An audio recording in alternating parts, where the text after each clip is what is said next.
Hello and welcome to Total Health with Dr. Nick, where if you're new to my channel, my purpose is to inspire, empower, and motivate you to live longer, healthier, and more abundant lives. And I got a great video for you today because if you're looking to get into the ketogenic diet, then you're going to want to know if you're in it or not. So this video is all about the 7 signs to let you know if you're in ketosis or not, because that's probably one of the biggest problems I see. And I get questions all the time about this. People say, Dr. Nick, I don't know if I'm in ketosis, or the ketogenic diet didn't work for me. Well, if it doesn't work for you, my question is typically, and this is always the one I give first right out of the box, is were you even in ketosis? So if you don't have some of these 7 signs, if not all of them, then you're probably not in ketosis, and the ketogenic diet wouldn't have worked for you because you were never in it to begin with. So before we get started, make sure you like, share, comment, and subscribe, and also to click that little bell notification. And hey, listen, if you're looking to get into ketosis and do the best you can with the ketogenic diet because you've heard of all the great benefits of it and you want to get the best results possible, get in the best shape of your life, don't just do it alone. Check out my keto course. I've got a link down below called Ultimate Keto with Dr. Nick. It is by far the best keto course on the entire internet. We've got everything you need to succeed with this, from meal planning, recipe guides, cookbooks. It's got everything from inspiration in it, motivation. We keep you moving along so that way you get the best results possible. Anyway, let's go ahead and dive in with number 1 sign that you're in ketosis. Fruity breath. Now, sometimes people call this keto breath and they say, oh, I've got bad breath. Well, I don't think it's such bad breath because it's fruity. It's got a fruity kind of smell to it, and it's because of the acetone. When your body is in ketosis, it starts to release different ketones when you're in ketosis, and this is the one that comes out of your breath. So it's always a good sign. If your breath starts to smell a little fruity, then you could be, and most likely you're in ketosis. Number 2, you start to see this side effect called weight loss. Oh my gosh, how horrible is that? If you're starting to lose weight, there's a really good chance that you're in ketosis. Why? Because your body is saying, hey, we're really low on carbs, we're really low on glucose and glycogen, stored glucose. So let's start to burn fat for fuel. What do you say, huh? Let's do it. And next thing you know, you start noticing that either you're looking better in a dress, better in your shorts and your workout clothes, or the scale is starting to show. Now, one thing I always say, stay away from scaletage, because sometimes you might say, but Dr. Nick, I'm not losing weight, I'm not losing pounds, but yet you're losing inches and that looks great. You're starting to notice your clothes are fitting you better, or you haven't worn those pants or that dress in 15 years. So those are all good signs too, but weight loss is definitely a good sign. But also too, losing the inches is a great sign too. Number 3, you're actually testing. You're actually measuring your ketones. Now, number 1 in your urine is acetoacetate. Now, acetoacetate is a type of ketone that's excreted in the urine. Now, a lot of you experience that when you pee on one of those little test strips like you see over here, and it typically turns purple. It's important to know that after about 2 weeks, you're not going to be excreting much acetoacetate anymore. You're going to start to excrete acetone and beta-hydroxybutyrate. So don't get discouraged if you notice that after a couple of weeks, 2-3 weeks, maybe a month, you're not seeing it on the pee strip so much anymore. You're going to want to do other tests. Now, breath, you're checking for acetone. Now, I talked about that earlier. But the thing is you have to realize that some of the testing kits, Ketonics for one, it's a great tool, but if you don't blow into it the same amount each time, you're not going to get the same reading. So it can have a tendency to be a little bit inaccurate.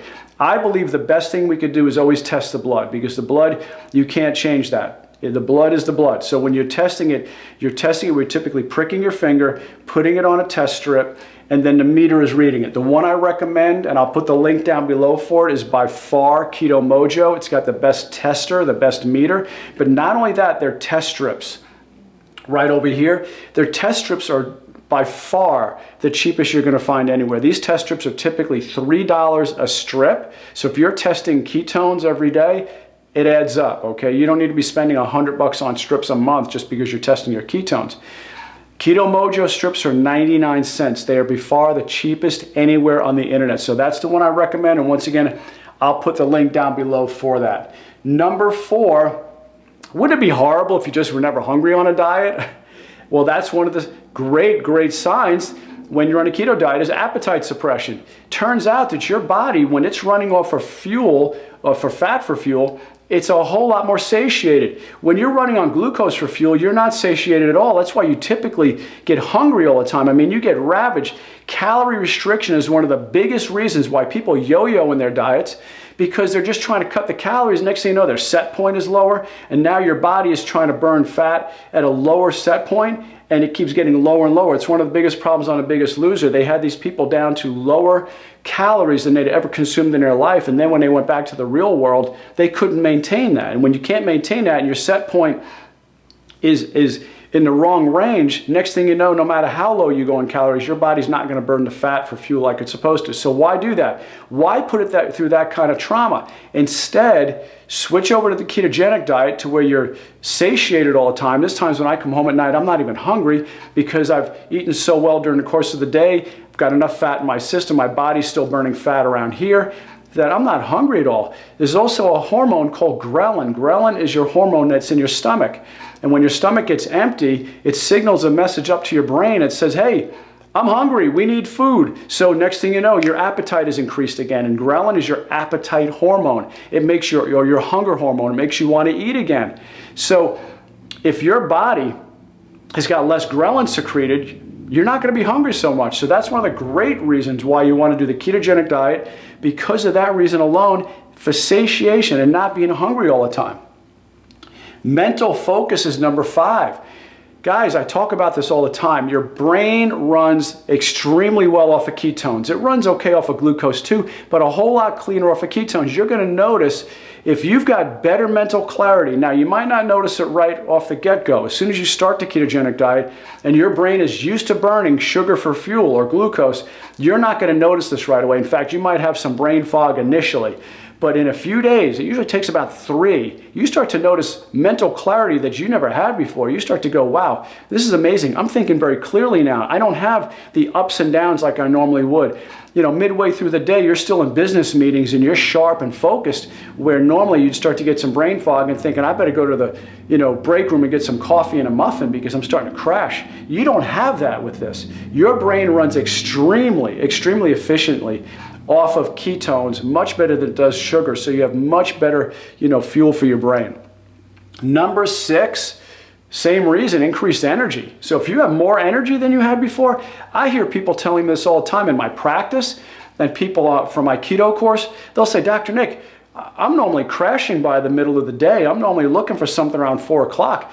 I can't believe I've got energy all day long. I've got energy to spare. Or I'm 10 o'clock at night. I'm usually crashed on the couch. I'm still doing things. I'm still doing business deals. I'm still, working on my computer at 10 or 11 o'clock at night, and I'm still going. Or, you know what? I don't need as much sleep anymore. That's another thing I hear about all the time. So if you've got increased energy, there's a good chance you are in ketosis. And number 7, this is the one that people don't always like very much, and that is the keto flu. Now, if you're new to ketosis, the ketogenic diet, keto flu isn't really the flu. You don't have the flu. You don't have the bug or things like that, so don't worry about it. What keto flu means is your body is adapting. It's trying to adapt from being a sugar burner to a fat burner. So as it goes through this adaptive process, it's having to learn to make changes. So one thing you're going to notice, you're going to feel a little fatigued because your body's going, hey, where's the sugar? I'm used to sugar. Now all of a sudden it's got to go, wait, there's no sugar around? What am I going to use then? Oh, that's right, I can burn fat for fuel. See, the amazing thing about how your body works, it's like a hybrid car. In hybrid cars, when you first get in and turn them on, you hear no engine. It's electric at that point. It's just kind of going across the parking lot. If you're about to leave the supermarket or something, it sounds like you're driving a golf cart. You know what I mean, right? You're driving a golf cart. You go to get on the highway, and next thing you know, you can't have golf cart speed anymore. Your car has to flip the switch and start burning gas for fuel. So that's what your body does too. When it needs maybe short, quick bursts of energy, it typically uses glucose, so there's always some glucose on demand. And when it doesn't, and you need that long, steady, nice, clean burn of energy, that's when you go into, your body's burning fats for fuel. So fatigue, you experience that in the beginning, but then once your body makes that flip, makes that switch, and starts burning more fat for fuel and understands that that's the better source, that's when you're going to have boundless energy like I just talked about. Headaches, yeah, in the beginning, your body's used to sugar, so all of a sudden that sugar, your blood sugar goes low, and all of a sudden you have a headache. You're going to experience that early on with the ketogenic diet, but then afterwards, you're not going to experience that at all. Here's something that most people don't realize. You will never, ever go too low in your blood sugar. It's impossible. Why? Because what your body does is when your blood sugar goes too low, or just say too low for your body's comfort level, your body has the innate ability that God put inside of it to be able to convert other nutrients, proteins for example, into sugar. So if your body ever says, hey, we're going a little too low in sugar, your body just starts to flip and burn and convert proteins to sugar. It's called gluconeogenesis, which means make new glucose. Very simple. Your body does that. So don't worry about it. You're never going to go too low in blood sugar. You're low in blood sugar compared to what you're used to, because you're used to keeping your blood sugar at about 100, 110, where you're just, buzzed all the time because of this high from the sugars. But it's not a good high. You want to be leveled off with your blood sugars and keep your fat levels just nice enough to keep you with good energy. Nausea. Yeah, in the beginning you might have some nausea, but once again, as your body makes the switch from sugars to fats, that nausea goes away. Brain fog, like I talked about previously. In the beginning, your brain is used to running off of sugar primarily, but once you make that switch, then you're going to have steady, smooth, amazing mental clarity. It's going to be absolutely amazing. Your energy levels are going to be off the charts. Aches and pains. One of the great things beta hydroxybutyrate can do, and that's the one that you see typically when you're checking your blood sugar. When you're checking your blood levels of your ketones.